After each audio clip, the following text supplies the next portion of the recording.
Le Bouddha dit, être dans un état de douleur, d'anxiété ou de souffrance vient de l'attachement. Lorsque vous êtes attaché aux choses, aux personnes, aux identités, aux philosophies, vous finissez par éprouver de la douleur.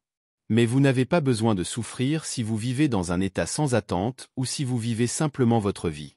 En prenant chaque jour comme il vient, pas à pas et en vous amusant, vous ressentez toujours la douleur de la comparaison. Il est facile de se comparer aux autres à l'ère d'Internet, de ressentir la douleur de vivre dans le futur, la douleur de ce que vous pourriez être, de ce que vous devriez être, de ce que vous n'êtes pas. Vous pouvez vous libérer de beaucoup de ces choses en vivant dans le moment présent. En étant ici et maintenant. Nous ne pouvons peut-être pas tout contrôler dans notre monde extérieur, mais nous pouvons certainement contrôler notre monde intérieur. Et il n'est pas si important de ne pas réagir. Je veux dire, tout le monde réagit. Je réagis. La question est combien de temps allez-vous réagir? Si vous maintenez une réaction émotionnelle pendant une longue période, vous mémorisez cette émotion et votre corps, en tant qu'esprit inconscient, croit qu'il vit la même expérience passée 24 heures sur 24, 7 jours sur 7, 365 jours par an. Nous devenons accros à la vie même que nous n'aimons même pas. Il est donc important pour les gens de réaliser que lorsqu'ils ont ce moment de crise ou qu'un problème surgit, ils ont le contrôle sur cela et qu'il existe une formule. Si vous pensez que tout est trop beau pour être vrai, vous aurez raison 9 fois sur 10. Le seul problème est que cette fois sur 10 peut être celle qui peut changer votre vie. Les optimistes échouent beaucoup plus que les cyniques, mais ils finissent par réussir. Alors, gardez toujours votre garde, protégez-vous, soyez astucieux, mais ne vous fermez jamais complètement à la possibilité d'avoir une opportunité qui change la vie devant vous. Ce sont des mots à retenir lorsque quelqu'un essaie de vous dire d'abandonner, de céder parce que ce que vous essayez de faire est impossible. Impossible n'est qu'un mot lancé par de petits hommes qui trouvent plus facile de vivre dans le monde qui leur a été donné que d'explorer le pouvoir qu'ils ont de le changer. Impossible n'est pas un fait, c'est une opinion. Je suis ici pour dire que vous ferez des erreurs en cours de route. Vous tomberez. Je suis tombé, de nombreuses fois. Mais ce que nous faisons après cette chute, c'est ainsi que nous faisons l'histoire. Parce qu'impossible n'est rien. Si vous regardez les grands dans n'importe quel domaine, les grands font des choses même quand ils n'en ont pas toujours envie. Et c'est la séparation. Ne soyez jamais honteux de quoi que ce soit que vous avez fait dans votre vie. Affrontez-le, corrigez-le, améliorez-le. Construisez des croyances, construisez de la confiance au point où rien ne peut vous blesser parce que vous savez exactement qui vous êtes. Vous avez affronté vos démons. Vous avez été capable de guérir tous vos traumatismes passés. Je ne suis plus embarrassé. Je ne suis plus honteux. Être honteux est l'une des plus grandes choses qui tuent les gens de nos jours. Le risque, c'est de vivre votre vie sans jamais essayer quoi que ce soit, sans jamais faire quelque chose de courageux et sans jamais vous faire peur de manière positive. Vous savez, si je vois quelque chose, si je vois une opportunité, je vais y aller. Vous savez, nous allons tous mourir un jour, alors vivons comme ça. Vivez comme si vous pouviez mourir demain. Vous savez, allez-y. Beaucoup de gens pensent qu'ils ont tout ce temps, alors ils le gaspillent et ne sortent jamais faire ce qu'ils veulent vraiment faire ou accomplir ou faire quelque chose de grand dans leur vie. Quand vous êtes jeune, vous pensez que vous avez tout ce temps. Vous n'avez pas de temps. Il n'y a pas de temps. Il n'y a pas de demain. C'est astérisque astérisque astérisque astérisque. Faisons tout ça aujourd'hui. Contemplez le prix que vous payez pour l'inaction. Je pense donc que souvent nous présumons que l'inaction n'a pas de coût, mais elle en a un, car votre attention est la chose la plus importante que vous avez. Contemplez le prix que vous payez pour l'inaction. C'est une justification pour vous de faire les choses plus tôt que tard et de vous engager. Chaque matin, quand vous vous levez, dites-vous encore et encore, fais-le maintenant, fais-le maintenant, fais-le maintenant. Je le fais maintenant, fais-le maintenant. Chaque fois que vous avez cette tendance à procrastiner, programmez votre esprit subconscient avec cette commande automatique conditionnée. Fais-le maintenant, fais-le maintenant, fais-le maintenant. La clé pour surmonter la procrastination est de développer un sens de l'urgence. Soyez le genre de personne qui fait les choses.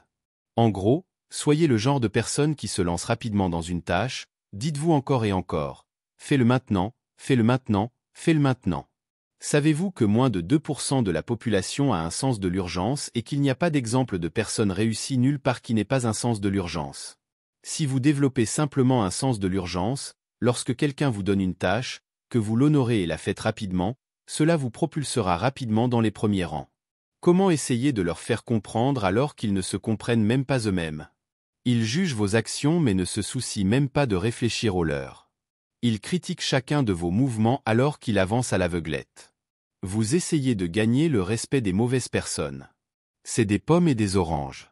Ils voient la réalité différemment de vous et chaque minute que vous passez à essayer de les convaincre de votre rêve est une minute que vous ne passez pas à essayer de l'atteindre. Quand vous êtes reconnaissant, vous ne pouvez pas être inquiet. Vous ne pouvez pas être craintif. Quand vous êtes reconnaissant, vous ne pouvez pas être en colère.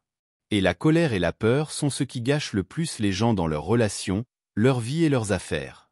Je me programme en disant que la plupart des gens veulent être heureux, mais leur habitude est d'être inquiets ou en colère ou frustrés ou stressés. Et donc ils ont une autoroute vers le stress et un chemin de terre vers le bonheur. Un de mes cadres de motivation les plus puissants est de penser à la personne que je veux devenir comme destination et de me dire « Je veux être invulnérable. Je veux être invulnérable de cette manière. Je veux être invulnérable dans mon mariage, je veux être invulnérable dans mes affaires, etc. » Et je pense à cet homme, peu importe qui je veux qu'il soit. Comme on dit, l'enfer est quand vous regardez qui vous auriez pu être et réalisez que vous n'êtes pas cette personne. Et puis je pense que si je devais faire de cet homme ce que je voudrais lui faire traverser pour qu'il devienne qui il est, ce ne seraient pas des moments faciles. Ce ne seraient pas des victoires rapides. Ce ne seraient même pas des victoires faciles. Ce serait le labeur et la lutte pour atteindre et viser des choses qui sont juste hors de portée. Et donc, quand je traverse des moments vraiment difficiles, j'aime penser à regarder dans mon miroir mental. Je te façonne. Je ne suis pas encore là, mais je te façonne. Ma prière pour toi est que tu gagnes la bataille dont personne ne connaît l'existence parce que ce sont généralement les plus difficiles. De l'autre côté de la souffrance se trouve une vie que beaucoup de gens ne connaissent même pas. C'est un monde magnifique. Nous vivons tous dans ce monde où notre cerveau nous maintient dans cette boîte. En dehors de cette boîte, de l'autre côté de la souffrance, se trouve un monde d'opportunités infinies. Mais nous avons peur de sortir de cette boîte parce que dans cette boîte, c'est confortable. En dehors de cette boîte, Dieu te donne une pelle et te dit « Commence à creuser ». Ce n'est pas amusant. Mais tu creuses. Tu creuses ton propre chemin vers toutes sortes de choses inconnues. Il n'y a rien que tu puisses faire contre ce qui va t'arriver. Tu ne peux pas empêcher la vie de se produire. Tu peux y faire quelque chose. La vie est 10% de ce qui t'arrive et 90% de ce que tu fais à ce sujet. Tu dois arrêter de paniquer à chaque fois que quelque chose t'arrive comme si c'était la fin du monde. Ce n'est pas le cas. Change ton état d'esprit, si tu changes ton attitude, tu changes ton altitude. Pour réussir, tu dois surmonter tes peurs, combattre ta propre cupidité, vaincre tes propres démons, douter de tout ce en quoi tu crois, survivre à la souffrance pour en comprendre le sens et aller à fond jusqu'au moment où tu réalises tes rêves. Comme le processus d'amélioration personnelle, à la fin de la journée, tu dois te poser la question, qu'est-ce qui te comble? Gagner et perdre, bien sûr, ça te dérange émotionnellement, non? Mais quand tu travailles dur, quand tu te prépares, quand tu donnes tout ce que tu as pour quelque chose, le processus d'amélioration personnelle, même si ça ne se passe pas comme tu le souhaites, tu as toujours quelque chose à quoi te raccrocher en sachant que tu as mis de la fierté dans le processus, n'est-ce pas? Juste le processus d'amélioration personnelle. Quand tu fais des choses, tu essaies de ton mieux pour les faire d'une certaine manière, n'est-ce pas? Ce n'est pas basé sur le résultat. Je ne le fais pas, comme tu l'as dit, parce que j'essaie d'atteindre ceci. Je ne le fais pas parce que j'essaie d'obtenir cela. Je ne le fais pas pour ceci, parce que dès que tu commences à faire les choses pour obtenir ceci, pour obtenir cela, tu te retrouves sur des montagnes russes émotionnelles. Alors de temps en temps, je pense que tu dois lever la tête un peu et te demander « Qu'est-ce qui me comble vraiment quand je poursuis ce rêve ?» Tu sais ce que je veux dire? L'accomplissement est une chose puissante. Le meilleur conseil que je puisse te donner à ce sujet est de traiter le passé comme une école.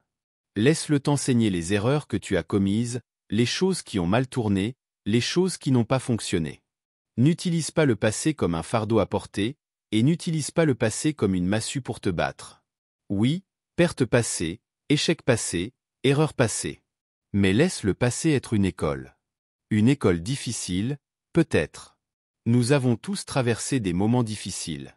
Si tu te sens bien par rapport au passé, puise dans son expérience et laisse-le t'enseigner. Ensuite, Comment te sens-tu par rapport à l'avenir? Nous devons bien concevoir l'avenir. L'avenir s'appelle la promesse. Ces pensées rapides que tu as, les nuits blanches, l'anxiété, tout cela est là pour une raison. Cela te dit quelque chose. Cela te dit que tu es destiné à plus que cela, alors ne l'ignore pas. Tu sais, ne laisse pas les tempêtes qui entrent dans ta vie te faire perdre cette gratitude, te faire perdre l'appréciation du fait de te réveiller. Apprends à danser sous la pluie, à danser à travers la tempête, à embrasser les tempêtes. Parce que ces choses qui nous arrivent, n'est-ce pas? Les moments difficiles, les difficultés, les obstacles, ils sont inévitables. Donc la meilleure chose que tu puisses faire est d'apprendre à travailler avec le flux de la vie plutôt que contre lui. Ne cherche pas à fuir la douleur, ne cherche pas à échapper aux obstacles qui viennent dans ta vie. Non, apprends à les affronter de front. Apprends à les traverser car c'est là que se produit la croissance. Tout le monde pense juste à lui-même. Et c'est bien. Mais il est temps que tu commences à te prioriser aussi. Fais confiance au fait que les choses se mettront en place et que tout se passera pour le mieux. Tu as surmonté beaucoup de choses au cours de ce voyage et tu es resté plein d'espoir même lorsque les choses semblaient impossibles. Il est également acceptable d'être égoïste. C'est maintenant ton tour d'obtenir ce que tu mérites. Si tu ne prends pas vraiment plaisir à poursuivre ton objectif, quel qu'il soit dans ta vie, si tu ne prends pas vraiment plaisir à le faire, parce que tu es tellement concentré sur le devenir et la réalisation et l'arrivée à ce point futur que le plaisir de le faire est tellement diminué. Et disparaît complètement parce que tout ce que tu veux faire, c'est arrivé, mais tu n'y es pas encore. Je ne peux pas supporter de ne pas savoir. Je ne veux pas ne pas savoir. Le fait de ne pas savoir me rendra fou. Me demander ce qui pourrait être embarrassant. L'échec serait honteux. Je veux dire, ce sont déjà deux choses que lorsque je les dis simplement, si j'entends quelqu'un d'autre me dire cela, je m'approche et je dis non. Fais plus. Non, ne sois pas honteux, échoue, découvre. Numéro 1, tu dois arrêter de regretter le passé. Il n'y a rien que tu puisses y faire. N'oublie pas le passé. Tu peux en apprendre et t'améliorer pour ne pas refaire les mêmes erreurs. Mais tu dois arrêter de regretter le passé. Numéro 2, arrête de t'inquiéter pour l'avenir. Les psychologues ont découvert que 85% de ce que tu t'inquiètes quotidiennement n'arrivera jamais. C'est une perte de ton énergie. C'est une perte de ton temps. Et numéro 3, arrête de chercher ton bonheur chez les autres. Les autres ne peuvent pas te rendre heureux. C'est absolument impossible. Lorsque tu formes un partenariat, tu prends une décision. Ma décision est d'être génial. Ma décision est d'être imparable. Ma décision est de gagner. Ma décision est quoi que ce soit. Si tu prends cette décision, tu dois t'engager. Combien de fois t'es-tu retiré de l'engagement? 2 Tess retired at L engagement. Ce n'est pas une mauvaise chose d'être unique. Ce n'est pas une mauvaise chose d'être différent, pas une mauvaise chose d'être à l'aise avec toi-même, peu importe ce que tout le monde autour de toi fait.